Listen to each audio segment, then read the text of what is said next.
बिस्मिल्लाहिर्रहमानिर्रहीम। अस्सलाम वालेकुम नाज़रीन, आप यूट्यूब चैनल देख रहे हैं। मैं इमरान खान हूँ। आपने गौर किया कि मिलिट्री एस्टेब्लिशमेंट को हमेशा सियासतदान क्यों बुरे लगते हैं? सियासतदान भी बुरे लगते हैं और वो सहाफ़ी भी बुरे लगते हैं जो सवाल उठाते हैं। सोशल मीडिया एक्टिविस्ट हों या ह्यूमन राइट्स के लिए काम करने वाले हों या वो वकला जो हक और सच की आवाज़ उठाते हैं, वो बुरे लगते हैं। जो भी पाकिस्तान में सवाल करेगा ना, एस्टेब्लिशमेंट को बुरा लगेगा। एस्टेब्लिशमेंट ये कहती है कि हमें आप हमारा जिक्र ना करें, हमारे कारोबार को ना छेड़ें। आप हमसे ना पूछें कि हम दर्जनों कारोबार कर रहे हैं तो क्यों कर रहे हैं, हमसे नहीं पूछना आपने। आप बोले सियासतदान करप्ट है, बेईमान है, 2 नंबर है। आप ये कहेंगे सहाफ़ी जो है वो कंप्रोमाइज्ड है, ये पैसा लेकर काम करता है, येलो जर्नलिज्म चल रही है, इसको गंदा करें। आप मौलवियों को आप गंदा करें कि ये जनाब अपनी अपनी 1.5 ईंट की इन्होंने मस्जिद बनाई हुई है और ये फिरका वारियत में पैसा बना, इनको भी गंदा करें। आप मौलवियों को बुरा कहें, आप सियासतदानों को गंदा कहें, आप सहाफ़ियों को गंदा कहें, आप वकला को काली भेड़ें कहें, आप अदलिया को गंदा कहें, आप जो मर्जी करें। पुलिस को आप गालियां दें जितनी मर्जी, कोई परवाह नहीं। लेकिन वो कहते हैं कि ये आपकी रेड लाइन ये है कि आपने मिलिट्री एस्टेब्लिशमेंट या उनके फैसलों या उनके मफादात के खिलाफ नहीं जाना। मैं आपको एक चीज बताता हूं कि ये प्रॉब्लम ये है कि जो आदमी भी इस कॉल को तोड़ता है, एस्टेब्लिशमेंट अपनी पूरी ताकत लगा के उसकी दुश्मन बन जाती है। नवाज शरीफ साहब ने 2-4 दफा ड्रामा किया कि मैं कॉल तोड़ने लगा हूं, तो इतने मियां नवाज शरीफ साहब को इन्होंने झटके दिए कि मियां साहब ने कहा नहीं जी, मेरी तौबा, साड़ी सारियां दी तौबा, साढ़े पूरे टब्बर दी तौबा, जिन्हें बूट दोगे उन्हें पॉलिश कर देंगे। मियां साहब ने अपना पैंतरा ही बदल लिया। जुल्फिकार दी भुट्टो ने ये कॉल तोड़ा तो जुल्फिकार दी भुट्टो ने आखिर में जाके तोड़ा, सारी जिंदगी वो एस्टेब्लिशमेंट के साथ ही रहे, तो उनके साथ देखें क्या हुआ, फांसी पे चढ़ा दिया। जब बांग्लादेश के लोगों ने यह कॉल तोड़ा तो मुल्क ही तोड़ दिया इन्होंने। जब यह कॉल तोड़ा बेनजीर भुट्टो ने, तो उस वक्त बेनजीर भुट्टो को कत्ल कर दिया गया। अब यह कॉल इमरान खान साहब ने तोड़ दिया और तकलीफ हो रही है। मैं चंद चीजें आपके सामने देखना, ये कितना इंटरेस्टिंग है। डॉक्टर अमजद साहब हैं, डॉक्टर अमजद अली साहब, ये पाकिस्तान तहरीक इंसाफ के मेंबर सूबाई असम्बली है खैबर पख्तूनख्वा से, मालाकंड से। इन्होंने एक स्टेटमेंट दिया असेंबली में खड़े होकर। अब मुझे बताया ना किसी के पास जवाब है।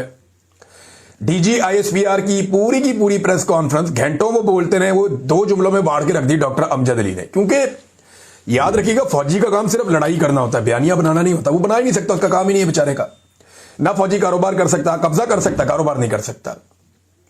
यानी अगर फौज ने कारोबार करना है तो फिर उन्हें खुला मैदान चाहिए, फिर उनके मुकाबले में कोई नहीं आना चाहिए, फिर उनका कारोबार चलेगा। अगर आप एक जैसा सबको माहौल दे, एक जैसी फैसिलिटी दे, तो ये कारोबार भी नहीं कर सकेंगे। जहां मुकाबला आ जाएगा वहां फारे हो जाएंगे। तो ये अब इसमें ना डॉक्टर अमजद अली साहब का बयान, उन्होंने कहा 3 घंटे में आपने खबरें चलवा दी और दावे कर दिए कि 3 घंटे में अफगानिस्तान की 36 चौकियों पर कब्जा कर लिया गया। अब एक एक चौकी पे दर्जनों लोग होते हैं, तो 3 घंटों में आपने 36 चौकियों पे कब्जा कर लिया। कौम ये जानना चाहती है कि 3 महीने में आप बाजोड़ से सिर्फ 500 दहशतगर्दों को क्यों नहीं निकाल सके भाई? अब यह सवाल का जवाब देना कोई कि 500 दहशतगर्द बाजोड़ के अंदर है, 3 महीने में आप नहीं निकाल पाए। पहले गुड तालिबान कह के उनको लेकर आ गए कि जी मुज़ाकरात करनी है, बात करनी है, गुड तालिबान कह के उनको ले आए। उन्हें गैर मुसल्ला भी नहीं किया, लाकर उनको बिठा दिया कि जनाब पाकिस्तान तहरीक इंसाफ की मंजी ठुक जाएगी। अब हुआ यह कि वो गले पड़ गए। 3 महीने में आप उनको वहां से नहीं हटा सके। 3 महीने तो कम टाइम बताया, लेकिन इससे ज्यादा 500 तालिबान कंट्रोल नहीं हो रहे या टीटीपी कंट्रोल नहीं हो रही, दहशतगर्द 500 कंट्रोल नहीं हो रहे, और उधर 3 घंटों में 36 चौकियों पर कब्जा कर दिया। अब ये सवाल पूछा, सवाल तकलीफ तो देगा। फिर यह भी तनकीद की गई सूबाई असम्बली में, क्योंकि इजलास चल रहा था वहां पे। नए वजीर आला खैबर पख्तूनख्वा सुहेल अफरीदी ने भी वहां पे खिताब किया। खून रेजी के बाद मुज़ाकरात करने पर भी तनकीद की गई कि जनाब इमरान खान आपको पहले कहता था कि मुज़ाकरात करो अफगानिस्तान के साथ, तब आप जिद कर रहे थे, तब आप फतवे बांट रहे थे गद्दारियों के, बगावतों के, मुल्क दुश्मनी के, और अब आपको मुज़ाकरात करने पड़े हैं। तो खून रेजी से बचने की कोशिश क्यों नहीं की? अगर आप इमरान खान की पहले बात मान लेते तो इतना खून ना बहता पाकिस्तानी जवानों का, और वहां पे जो अफगानिस्तान के अंदर लोग मारे गए उनका भी ना बहता। हत्ता कि इन हमलों के अंदर बहुत सारे पाकिस्तानी मजदूर जाँ बाक हो गए जो अफगानिस्तान में काम कर रहे थे। बमबारी हुई, वहां पे हमारे अपने मजदूर मारे गए, उनकी लाशें पाकिस्तान में आई हैं चमन बॉर्डर से। तो ये नाजरीन, और हलाल अहमद ने वो लाशें जो है वो वसूल की थी। तो खून रेजी से पहले करना चाहिए था ना, इमरान खान की बात पहले मान लेते, पहले इन्होंने मानी नहीं। अब मुझे नाज़रीन अभी भी ऐसा लगता है कि कुछ शरपसंद ऐसे हैं जो पाकिस्तान और अफगानिस्तान के दरमियान ये जो जंगबंदी है इसे खत्म करवाने की कोशिश करेंगे और बाद में ये रोला डालेंगे या डलवाएंगे अपने लोगों के जरिए से कि जनाब देखें अमन की कोशिश की गई थी, मुज़ाकरात की कोशिश की गई थी तो कामयाब नहीं हुए, हमने तो जनाब बड़ी सच्चे दिल से कोशिश की थी। नहीं, ये कुछ शरपसंद है बीच में जो नहीं चाहते कि पाकिस्तान और अफगानिस्तान के बीच में अमन आए और खैबर पख्तूनख्वा के और बलूचिस्तान के इलाकों में एक मुस्तकिल अमन आ जाए, क्योंकि अगर अमन आ जाएगा तो इनका कारोबार बंद हो जाएगा, इनकी मोनोपोली खत्म हो जाएगी। लिहाजा अमन की कोशिश करनी चाहिए, सबको मिलकर करनी चाहिए। एक बात पीर अदनान कादरी साहब ने शहबाज शरीफ साहब को कही, बात तो सच है मगर बात है रुसवाई की। पीर अदनान कादरी साहब जो हैं वो सूबाई असम्बली के रुकन है, वो ये कहते हैं कि एक कर्नल से भीख मांगने से बेहतर था कि शहबाज शरीफ साहब कुर्सी को लात मार दें, वो मुलाकात वाले मामले पे। क्योंकि जब मुलाकात के लिए कहा, क्योंकि कर्नल कंट्रोल करता है इमरान खान साहब के बकौल अडियाला जेल को, वहां पे एक कर्नल है वो कंट्रोल करता है अडियाला जेल के सारे निजाम को, स्पेसिफिकली इमरान खान साहब के मामलात को। इमरान खान साहब ये बड़े लंबे अरसे से कह रहे हैं, उनकी फैमिली भी कह रही है, उनकी पार्टी भी कह रही है। तो अब वो एमपीए ये कहता है कि शहबाज शरीफ साहब आपसे कहा हमारे वजीर आला ने कि इमरान खान से मुलाकात करवाई, मैंने काबीना बनानी है, मैंने काम करना है, मैं कैसे आ जाऊं, मुझे पहले इमरान खान से रहनुमाई लेनी पड़ेगी, मैंडेट उसका है। तो आपने कहा कि मैं पूछ के बताता हूं। अगर आपने कर्नल से ही पूछ के बताना था तो अगर आपने कर्नल से भीख मांगनी है तो इससे बेहतर है कि आप कुर्सी को लात मार दे। लेकिन पीर अदनान कादरी साहब, गैरत बड़ी चीज होती है और इसको मारना बड़ा मुश्किल होता है। अब शहबाज शरीफ साहब कभी ऐसा नहीं कर सकेंगे। जिस लेवल पे वो पहुंच गए हैं वो आलमी सतह की उन्होंने रुसवाई समेटी है पाकिस्तान के लिए। पाकिस्तान की तारीख का सबसे बड़ा जोकर वजीर आजम इन्होंने बनाकर दिया, जिसने ऐसी मदह सराई की डोनाल्ड ट्रंप की कि अमरीकी हैरान हो गए। जिस बंदे पे अमेरिकन एहतजाज कर रहे हैं लाखों की तादाद में निकलकर, रोला पड़ा हुआ है पूरे अमेरिका के अंदर, पूरी दुनिया में लोग कह रहे हैं यार ये क्या हो रहा है, और दुनिया भर का मीडिया हैरान, दुनिया भर के जो समझदार अकलमंद लोग हैं वो सारे हैरान कि यार इस लेवल की खुशामद तो कोई नहीं करता, इस लेवल पे तो कोई नहीं गिरता। देखो अरबों का तो अपना तरीका ना, किसी ने जहाज दे दिया, किसी ने सोना दे दिया, किसी ने बहुत बड़े बड़े तोहफे दे दिए, किसी ने इन्वेस्टमेंट दे दी और आदि रख लेते हैं, इसके बाद पैसे नहीं देने का ये गेम चुक दो। तो जनाब शहबाज शरीफ साहब तो आलमी सतह के ऊपर ये पजीराई समेट चुके हैं, शू शाइन वाई इनका नाम जो है वो रखा गया है। तो अब आप इनसे तवक्को नहीं कर सकते पीर अदनान कादरी साहब, खातिर जमा रखें। नादरीन, एक अनाउंसमेंट खैबर पख्तूनख्वा हुकूमत की जानिब से, और ये बड़ी पॉजिटिव और अच्छी अनाउंसमेंट है, मैं आपके सामने रख देता हूं और इसके लिए हम शुक्रिया भी अदा करते हैं खैबर पख्तूनख्वा की हुकूमत का। उन्होंने शहीद अरशद शरीफ के नाम से एक यूनिवर्सिटी बनाने का ऐलान किया जर्नलिज्म पे। हम उम्मीद करते हैं कि पहले भी इस तरह के ऐलानात सिर्फ हुए लेकिन अमली इकदामात नहीं हुए, और अब हम उम्मीद करते हैं कि अमली इकदामात होंगे। सुहेल अफरीदी साहब की ज़ेर सदारत बाज़ाब्ता इजलास हुआ और 8 फरवरी इंतखाबात में अवामी मैंडेट के एहतराम के हवाले से भी उन्होंने एक बड़ा फैसला किया। उन्होंने कहा जो ब्यूरोक्रेट्स खड़े रहे और डट गए और उन्होंने नाइंसाफी नहीं की और हकीकी रिजल्ट्स जारी किए, उन्हें रिवॉर्ड किया जाएगा, उन्हें शाबाश मिलनी चाहिए। क्योंकि देखिए जितने भी खैबर पख्तूनख्वा में वो ब्यूरोक्रेट थे ना, उनको खुड्डे लाइन लगा दिया गया। एस्टेब्लिशमेंट ने धांधली की पूरी कोशिश की, खैबर पख्तूनख्वा में कई ब्यूरोक्रेट भी डट गए थे कि इससे ज्यादा हम नहीं कर सकते, वन साइडेड वोट पड़ा है, क्या कर रहे हैं आप। जैसे वो एक डट गया था रावलपिंडी का कमिश्नर। तो थोड़ा चले बाल है, आपको ये खबर देने से पहले रावलपिंडी के कमिश्नर का मैंने कहा था आपको बताऊंगा, तो मैं आपको बता देता हूं, मेरे पास फर्स्ट हैंड इंफॉर्मेशन है। रावलपिंडी के कमिश्नर को सब पूछते हैं ना वो कहां है, वो कहां है, मैं बताता हूं कहां पे। रावलपिंडी का कमिश्नर रावलपिंडी में ही है, रावलपिंडी की एक सरकारी इमारत के अंदर है, उसके पास कोई टेलीफोन नहीं है, उसके पास दुनिया से राब्ते का कोई निज़ाम नहीं है, टेलीविज़न वो देख सकता है, अखबार वो पढ़ सकता है, उसकी फैमिली उसके पास मौजूद है और वो आज भी अपनी बात पर कायम है। अभी जब मैं बात कर रहा हूं, जब मैंने ये इन्फॉर्मेशन इकट्ठी की थोड़े दिन पहले, तो जिस बंदे ने मुझे ये मालूमात दी उसने कहा जी वो अपनी बात पे खड़ा है, हमने उससे बात करके देखा, वो बंदा अपनी बात पे खड़ा है। हाँ, उसको वहां पे एक निगरानी है पूरी एक सरकार की, पूरा एक सिस्टम है, वहां पे सरकारी बंदे बैठे हुए हैं जिस घर के अंदर उसको रखा हुआ है, और उसका वजन बहुत कम हो गया, शुगर का उसको मर्ज है, गालिबन कोई हार्ट का भी इशू है उसको, और वो पहचाना नहीं जा रहा था। यानी जिस शख्स ने रावलपिंडी के कमिश्नर लियाकत चट्ठा को देखा, उसने बताया कि जिस आदमी ने प्रेस कॉन्फ्रेंस की थी, अगर आप उसकी शक्ल देखें तो आप पहचानेंगे भी नहीं। उसने कहा जी वो बहुत कमजोर हो गया, उसका वेट बहुत कम हो गया और वो शुगर का मरीज भी हो गया और उसको दीगर मल्टीपल मेडिकल इश्यूज हैं, लेकिन उसे एक घर के अंदर बंद किया गया है और उसकी पूरी फैमिली का नाम ईसीएल में डाला गया ताकि इनमें से कोई भी पाकिस्तान से बाहर ट्रेवल ना कर सके। और हर एक को इन्होंने अपनी नजर में पूरी रियासत ने रखा हुआ है कि ये आदमी जो है ये चोरी पकड़ रहा था और 13 की 13 सीटों के ऊपर ये कह रहा था कि 50-50, 70-70 हजार से पाकिस्तान तहरीक इंसाफ जीती हुई थी, हमने रिजल्ट बदल दिए तो भाई मेरा जमीर गवारा नहीं करता। वो आदमी अभी भी जिंदा है, वो आदमी अभी भी अपने मौकिफ के साथ है। वो ये कहता है मैंने गलत नहीं किया, मेरा रब जानता है मैंने गलत नहीं किया। और उसको उन्होंने बंद किया हुआ है एक जगह पे, और वो सरकारी इमारत है, बाकायदा एक घर है जिसके अंदर उसको रखा हुआ है, लेकिन निजाम पूरा मफलूज किया हुआ, उससे किसी का राब्ता नहीं होने दिया जाता। ये निजाम बनाया गया वहां पे। तो ये मैंने आपको बताना था, बता दिया आपको मैंने। भारत आगे चले। वो कह रहे हैं जी कि 8 फरवरी 2024 के आम इंतखाबात में अवामी मैंडेट पर डाका डालने की कोशिश की गई। वजीर आला ने ब्यूरोक्रेसी और पुलिस को खराज तहसीन पेश किया जिन्होंने दबाव के बावजूद अवामी मैंडेट का तहफ़्फ़ुज़ किया। बाद सरकारी अफसरान जिन्होंने अवाम का साथ नहीं दिया और उनके खिलाफ कार्रवाई होगी। चीफ सेक्रेटरी को हदायत कर दी गई है कि ऐसे अफराद की निशानदेही करके सख्त कार्रवाई की जाए जो अफसरान अवाम के साथ खड़े हुए, उन्हें रिवॉर्ड किया जाए। वजीर आला खैबर पख्तूनख्वा मोहम्मद सुहेल अफरीदी ने शहीद अरशद शरीफ की कुर्बानियों को खराज तहसीन पेश करते हुए उनके नाम से university of investigative and modern journalism के क्याम का ऐलान किया। ये मेरी इनसे बात हुई थी एक रोज कबल। सुहेल से डायरेक्ट मेरी बात नहीं हुई थी, वो मेरी चंद दिन पहले हुई थी, 3-4 दिन पहले हुई थी। लेकिन ये सुहेल अफरीदी के करीबी साथियों ने मेरे से रब्ता किया था एक दिन कबल, और कुछ खबरें मैं उनसे पूछना चाहता था, कुछ चीजें वो डिस्कस करना चाहते थे।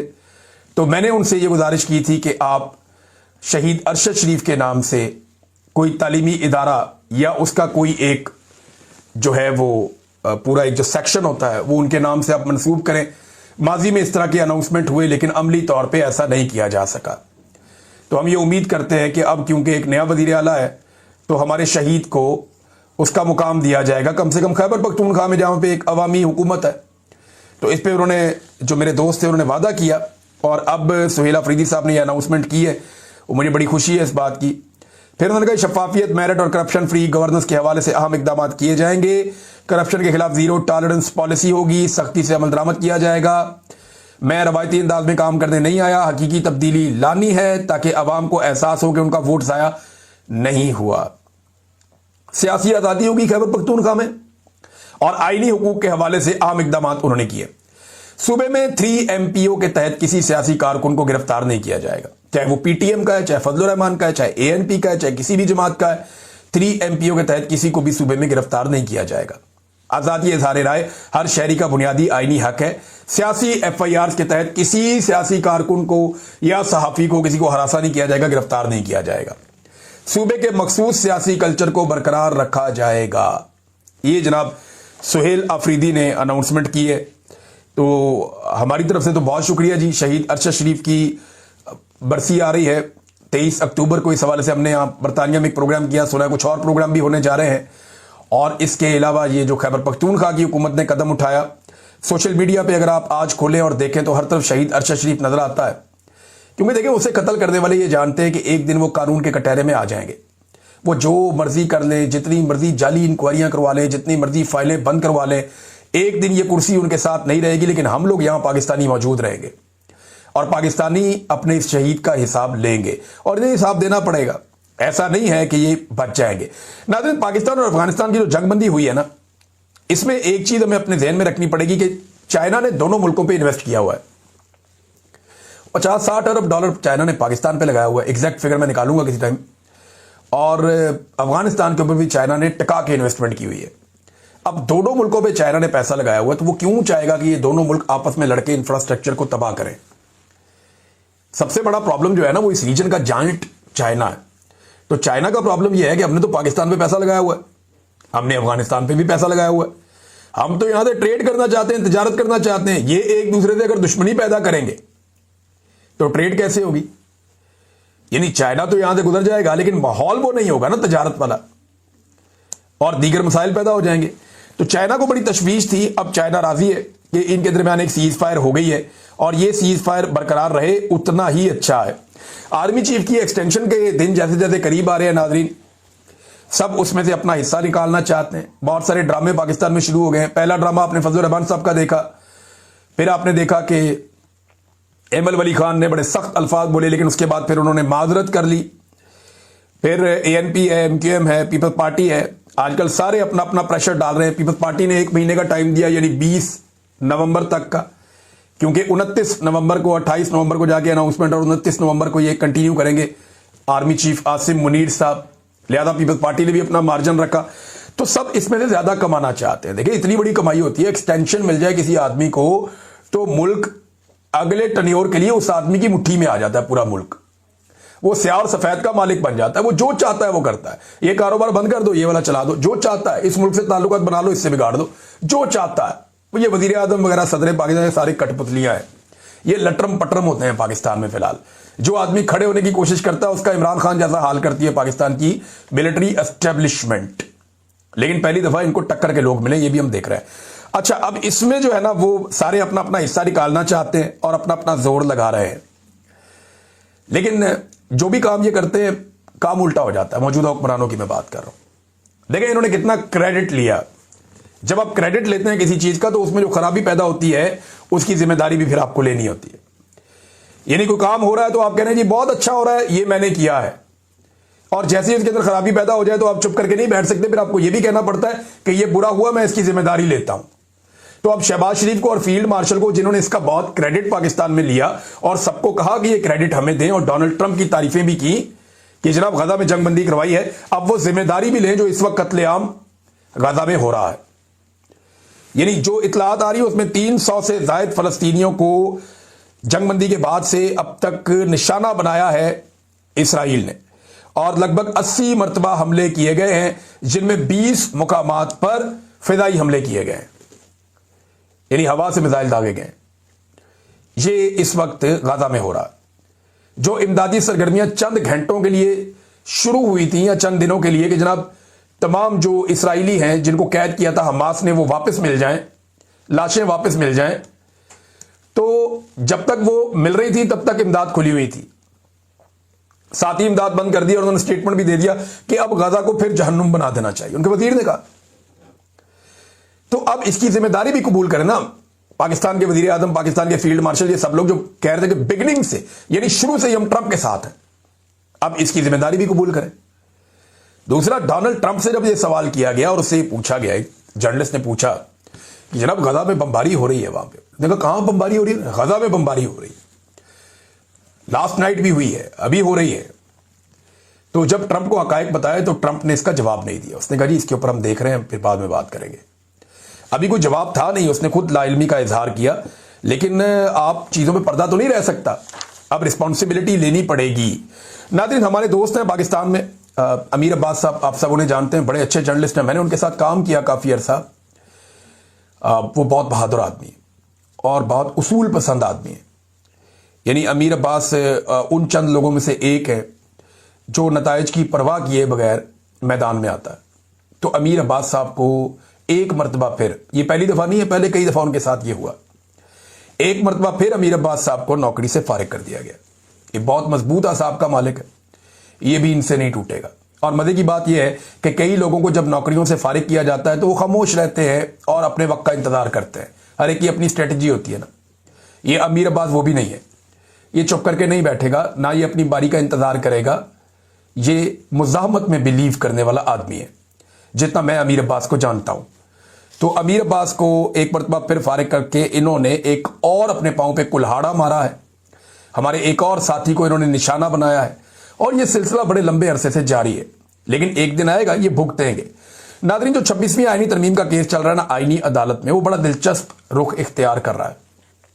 वो जो हमारे कोर्ट रिपोर्टर हैं, बहुत सारे दोस्त, आप उनको सुन लिया करें, वो आपको सारा बताएंगे कोर्ट में क्या हो रहा है। मैं आपको सिर्फ एक दो चीजें बता सकता हूं। एक तो ये है कि वकला ये कह रहे हैं कि जनाब इसको ले जाएं उन जजों के पास जो इसके बेनिफिशियरी नहीं है 26वीं आईनी तरमीम के। जो जज इस तरमीम के बाद आए हैं उन्हें बाहर निकालो, और उससे पहले वाले जो जज हैं वो ये केस सुन लें, या कम से कम जो जजेस ये समझते हैं कि वो इसके बेनिफिशियरी हैं वो अपने आप को अलग कर ले और बाकी जजेस इसको सुन लें। लेकिन इस पे अभी अदालत आ नहीं रही। और बल्कि ये भी कह दिया जज ने कि ये मुतनाज़े नहीं है। भाई तनाज़ा होता है तो अदालत में आता है ना। भाई मुतनाज़े 26वीं आईनी तरमीम है, तनाज़ा ना होता तो अदालत में क्यों आती? अदालत में तो आता ही डिस्प्यूट है, तनाज़ा ही आता है। अकरम शेख साहब ने अदालत के अंदर जब यजीद की बैत से इनकार का जिक्र किया तो आईनी बेंच के सरबराह जस्टिस अमीनुद्दीन खान ने यह बर्दाश्त नहीं किया। वो झट से बोल पड़े कि आप मजहबी बात क्यों कर रहे हैं? भाई ये कोई मजहबी बात है? ये तो एक इस्तारा है, ये तो एक एग्जाम्पल है, पूरी दुनिया में कोर्ट की जाती है यजीद की और हुसैन की। ये तो अदालतों में खड़े होकर इसको बाकायदा एक कोटेशन के तौर पे सामने रखा जाता है कि हुसैन का रास्ता और यजीद का रास्ता। और जस्टिस अमीनुद्दीन खान साहब इससे डर गए। आपको पता है ना क्यों? आप सब जानते हैं क्यों, और जज साहब भी जानते हैं क्यों। जज साहब, ये 26वीं आईनी तरमीम बनाई ही आप जैसे लोगों को ऑब्लाइज करने के लिए है, ताकि कंट्रोल किया जा सके अवामी रिएक्शंस को, कंट्रोल किया जा सके उस पॉलिटिकल पार्टी को जिसको 90% पाकिस्तानी सपोर्ट करते हैं। एक बड़ी जबरदस्त बात की शेख साहब ने, और मेरे ख्याल में इससे बेहतर बात कोई नहीं है। शेख साहब ने कहा कि हमारे मुल्क में इलेक्शन हुआ, कुछ लोगों को ख्याल गुजरा कि इसकी स्क्रूटनी हो जाएगी, इलेक्शन की स्क्रूटनी ना हो जाए, इस वजह से 26वीं आईनी तरमीम की बुनियाद पड़ गई। ये है जी बात, ये अकरम शेख साहब ने की है अदालत में। तब तक